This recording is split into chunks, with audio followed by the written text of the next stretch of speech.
तो इंडिया बोल रहा में आज सबसे जो पहली खबर है 2024 लोकसभा चुनाव से जुड़ी हुई है। बीजेपी की पहली लिस्ट आई और जिसमें भोजपुरी के सुपरस्टार पवन सिंह से जुड़ी हुई खबर है। बीजेपी की पहली लिस्ट में पवन सिंह को पश्चिम बंगाल के आसनसोल से उम्मीदवार बनाया गया, जिस पर पवन सिंह बहुत खुश हुए। उनके समर्थकों में उत्सव जैसा माहौल था और खुद पवन सिंह ने बीजेपी आलाकमान का आभार जताया। लेकिन फिर अचानक से चुनाव लड़ने से उन्होंने इनकार कर दिया। इसके बाद अब सवाल उठ रहे हैं कि पवन सिंह इस सियासी बयार में खुद उड़े या फिर वो उड़ा दिए गए। इसका आज पूरा विश्लेषण मैं आपके सामने रखूंगा। तो सबसे पहले आपको पवन सिंह का वो वीडियो दिखाते हैं। पवन सिंह का वो वीडियो लाइए। अब ये वीडियो देखिए। प्रेस कॉन्फ्रेंस वो देख रहे थे जिसमें उम्मीदवारों के नाम का ऐलान किया गया। जब उनके नाम का ऐलान हुआ, ये देखिए यहां पर वो पूरा प्रेस कॉन्फ्रेंस देखते हैं। जिम में वो मौजूद थे और जिम में वो पूरा प्रेस कॉन्फ्रेंस देखते हैं। लिस्ट जो जारी की जाती है उनमें जब उनका नाम बोला जाता है, देखिए उनके साथ जितने भी उनके साथी हैं, समर्थक हैं, सब वहां जोश में हैं, उत्साहित हैं और खुशी इजहार कर एक दूसरे को गले थे और पूजा अर्चना भी की। तो ये देखिए, ये वो वीडियो है। और इसके बाद पवन सिंह जिम में बैठ के उन्होंने प्रेस कॉन्फ्रेंस देखी, खुशियां मनाई, बधाई दी।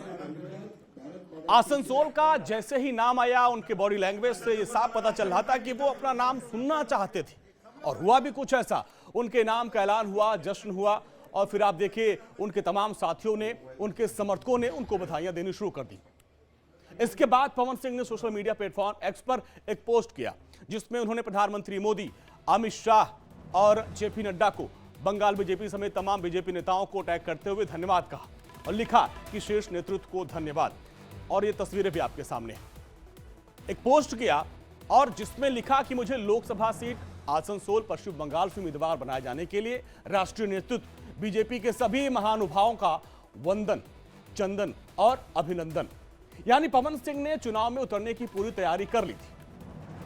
लेकिन आज दोपहर आते आते पवन सिंह एक और पोस्ट करते हैं जिसमें उन्होंने आसनसोल से चुनाव लड़ने से इनकार कर दिया। आपको उनकी ये भी पोस्ट दिखाते हैं, देखिए वो आपके सामने है, जिसमें पवन सिंह लिख रहे हैं कि भारतीय जनता पार्टी के शीर्ष नेतृत्व को दिल से आभार प्रकट करता हूं। पार्टी ने मुझ पर विश्वास करके आसनसोल से जो टिकट दिया, उम्मीदवार घोषित किया, लेकिन किसी कारणवश मैं आसनसोल से चुनाव नहीं लड़ पाऊंगा। ये उनका पोस्ट है, ये आज का पोस्ट है।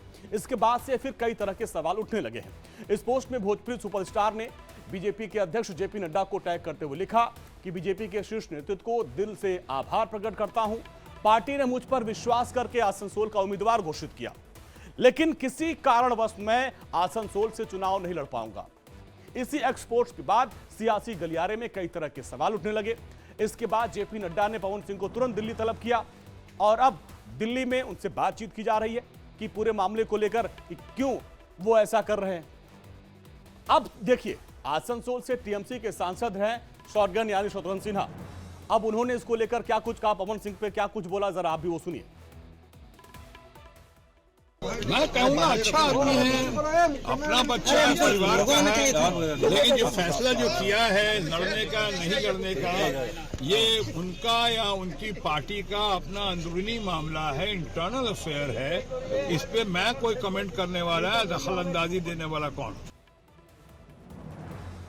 पवन सिंह शत्रुघ्न सिन्हा को अपना आदर्श मानते हैं और शत्रुघ्न सिन्हा ने भले ही पवन सिंह को आसनसोल से चुनाव न लड़ने पर बीजेपी का इंटरनल मामला बताया, लेकिन पवन सिंह के नाम के ऐलान के साथ टीएमसी ने मोर्चा खोल दिया है।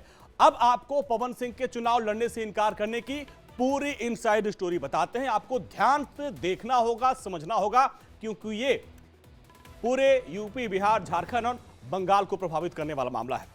दरअसल अब टीएमसी ने महिला विरोधी होने के आरोप लगाने शुरू कर दिए और माना जा रहा है कि पहले जश्न मनाया पवन सिंह ने, उनके समर्थकों ने, और फिर टिकट लौटा दिया। अब संदेश खाली की बढ़त गंवाने की आशंका है। यह बड़ी बात है, जो बढ़त है वो गंवाने की आशंका है। पवन सिंह के गानों के जरिए महिला विरोधी होने के आरोप में अब टीएमसी ने उनको घेरना शुरू कर दिया। पवन सिंह के निजी रिश्ते में भी काफी विवाद थे। पवन सिंह की पहली पसंद है कि वो आरा से उनको मिले, क्योंकि आरा के रहने वाले, आरा पे कई गाने भी वो बना चुके हैं। उनकी पसंद है कि भाई आरा से उनको टिकट मिलता, अगल बगल से टिकट मिलता। पवन सिंह की पत्नी को लेकर तमाम जो विवाद था उसको टीएमसी यहां पे भुना रही है। एक्ट्रेस अक्षरा सिंह के साथ लंबा विवाद चला, दूसरी पत्नी ज्योति सिंह के साथ भी उनका विवाद रहा, उसको टीएमसी ने मुद्दा बनाया और उनके गानों के पोस्टर में बंगाल की लड़कियों के लिए जो शब्दों का इस्तेमाल हुआ उसको भी टीएमसी ने मुद्दा बना लिया और घेरना शुरू कर दिया। यानी पवन सिंह अचानक से महिला विरोधी होने के आरोप से चौतरफा घिरने लगे थे। यह है इनसाइड स्टोरी। अब बीजेपी संदेश खाली के मुद्दे को लेकर ममता सरकार पर आप देख रहे हैं लगातार आक्रामक है, जिसकी निश्चित तौर पर टीएमसी फिर बैकफुट पर आई है और अभी भी बैकफुट पर है। बंगाल में संदेश खाली के जरिए बीजेपी महिला अस्मिता और उनके सम्मान की लड़ाई लड़ने की बात पर आगे बढ़ रही थी। बीजेपी इस आम चुनाव में इस मुद्दे पर टीएमसी को घेरने की रणनीति पर जुटी थी। ऐसे में पवन सिंह की उम्मीदवारी की बात सामने आती है, जिस पर टीएमसी ने महिला विरोधी होने का मुद्दा उठा लिया और कैंपेन शुरू कर दिया। उससे बीजेपी को नुकसान हो सकता है। ऐसे में संदेश खाली की बढ़त गंवाने की आशंका को देखते हुए हो सकता है कि बीजेपी ने पवन सिंह को आसनसोल से चुनाव लड़ाने से इनकार कर दिया हो और उन्हें खुद टिकट वापस करने को कहा हो। एक ये भी कंडीशन है। तो अब तीसरी वजह क्या है? पवन सिंह बिहार की आरा सीट से चुनाव लड़ना चाहते हैं। आरा के रहने वाले हैं, आपने उनको देखा होगा कि आरा से जुड़े हुए तमाम वो गाना गाते हैं। अब विवाद पार्टी आलाकमान के कहने पर उन्होंने हो सकता है टिकट वापस ले लिया हो। उनके लिए बिहार में दूसरे ऑप्शन की तलाश की जा सकती है। अभी आरा से केंद्रीय मंत्री आरके सिंह मौजूदा सांसद हैं, लेकिन उनकी उम्र 70 पार हो चुकी है। ऐसे में पवन सिंह को आरा संसदीय सीट से टिकट मिलने की उम्मीद की जा सकती है या फिर आसपास किसी और दूसरी सीट पर उनको लड़वाया जा सकता है। तो ये पूरा मामला आपने समझा। अच्छा, आसनसोल से पूर्व सांसद और बंगाल के मंत्री बाबुल सुप्रियो ने भी पवन सिंह के गानों और फिल्मों को लेकर उन पर निशाना साधा और साथ ही बीजेपी पर भी उन्होंने हमला बोला। उन्होंने कहा कि पवन सिंह ने जो ट्वीट किया वो बीजेपी के ही कहने पे किया है। एक बार वो जो आपको दिखाते हैं, सुनाते हैं। हम पवन सिंह व्यक्ति या पवन सिंह आर्टिस्ट के कलाकार के खिलाफ मेरा कुछ नहीं है। मैं व्यक्ति पवन सिंह के बारे में भी मेरा कोई कुछ किसी भी तरीके का कोई दुश्मनी नहीं है। दरअसल भोजपुरी के बहुत बड़े एक्टर हैं, सिंगर हैं और उनको कहा जाता है कि भोजपुरी के सलमान खान है और जो रुतबा सलमान खान का बॉलीवुड में है वो पवन सिंह का यहाँ पे है। यूपी, बिहार, झारखंड और बंगाल में भी उनका खासा प्रभाव है। बंगाल के कई इलाकों में वो काफी प्रचलित हैं, उनके गानों को लोग सुनते हैं, पसंद करते हैं और 2017 से बीजेपी के कार्यकर्ता के तौर पर उन्होंने पार्टी ज्वाइन की। पिछले चुनाव में पवन सिंह ने दमदार प्रचार किया था, जिसका फायदा मिला और आजमगढ़ से जब उपचुनाव निरहुआ ने लड़ा था तो उसमें भी बढ़ चढ़कर उन्होंने प्रचार किया था, उसका फायदा निरहुआ को मिला था। तो ये कहते हैं कि हम 400 पार, कोई कहते हैं 300 पार, तो आएगा क्या ये तो बाद में तय होगा, लेकिन पहले जो है अपनी क्षमता लोगों को दिखाते हैं, अपने प्रशंसकों को, अपने चाहने वालों को, अपने वोटरों को ये वो इच्छा शक्ति पैदा कर रहे हैं कि देखो भाई हम 400 पार जाएंगे। तो पवन सिंह जो है ना मैदान में उतरने से पहले भाग गए। आसनसोल में अलग मैटर है और बिहार का अलग मैटर है। आसनसोल में भी इस बार भारतीय जनता पार्टी बहुत भारी बहुमत से टिकट चुनाव जीतेगी इस बार। एकदम मुश्किल है एक्चुअल में। देखिए वो क्यों किए हैं, जो मेरा अनुमान है उनको पवन सिंह के बाद वो ऐसा कौन सा उम्मीदवार उतारे जो आसनसोल से जीत दिला सके।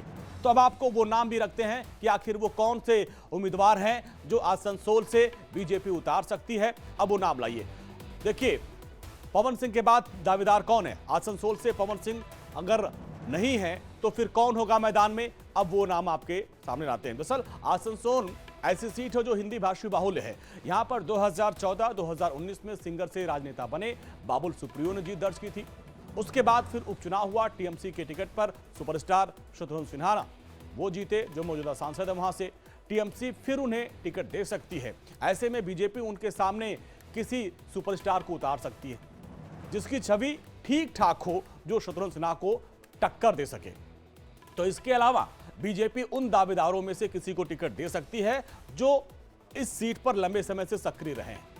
अब वो नाम आपके सामने लाते हैं, जिसमें अग्निमित्रा पाल और जितेंद्र तिवारी का नाम सबसे ऊपर चल रहा है कि अगर पवन सिंह को टिकट वहां से अब वो इनकार करते हैं तो ये दो नाम हैं, जिसमें जितेंद्र तिवारी और अग्निमित्रा पाल, ये दो नाम सबसे ऊपर चल रहे हैं। अब देखिए, इसको लेकर सियासत शुरू हो चुकी है। कांग्रेस के नेता पवन खेड़ा ने इस मुद्दे पर बीजेपी को घेरा है। उन्होंने क्या कुछ कहा वो भी आप सुनिए। ये पवन सिंह वाला तो बड़ा रोचक केस है।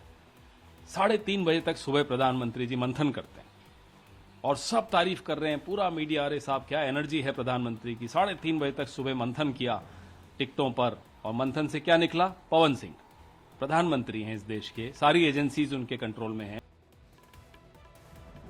बीजेपी मिशन 400 पूरा करने के लिए एक एक सीट पर फोकस कर रही है, इसलिए आसनसोल उसके लिए बहुत महत्वपूर्ण है, क्योंकि आसनसोल सीट पर बीजेपी ने 2014 में पहली बार जीत दर्ज की थी। उसके बाद बाबुल सुप्रियो को दोबारा टिकट दिया गया, वो जीते भी, लेकिन फिर इसके बाद उन्होंने पार्टी का दामन छोड़ दिया और वो टीएमसी में चले गए।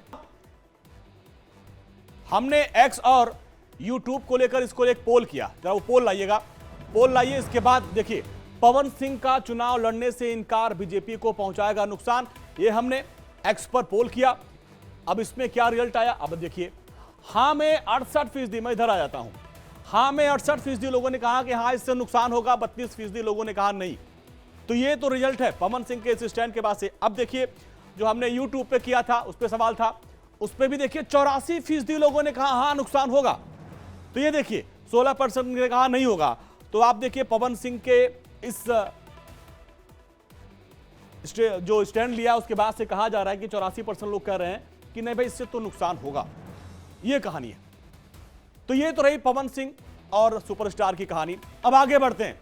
इंडिया बोल रहा में अगली जो खबर है, प्रधानमंत्री नरेंद्र मोदी के बारे में अक्सर एक बात कही जाती है कि वो विरोधियों से 2 कदम आगे की सोचते हैं। एक तरफ जहां इंडिया गठबंधन अब जाकर किसी आपसी तालमेल पर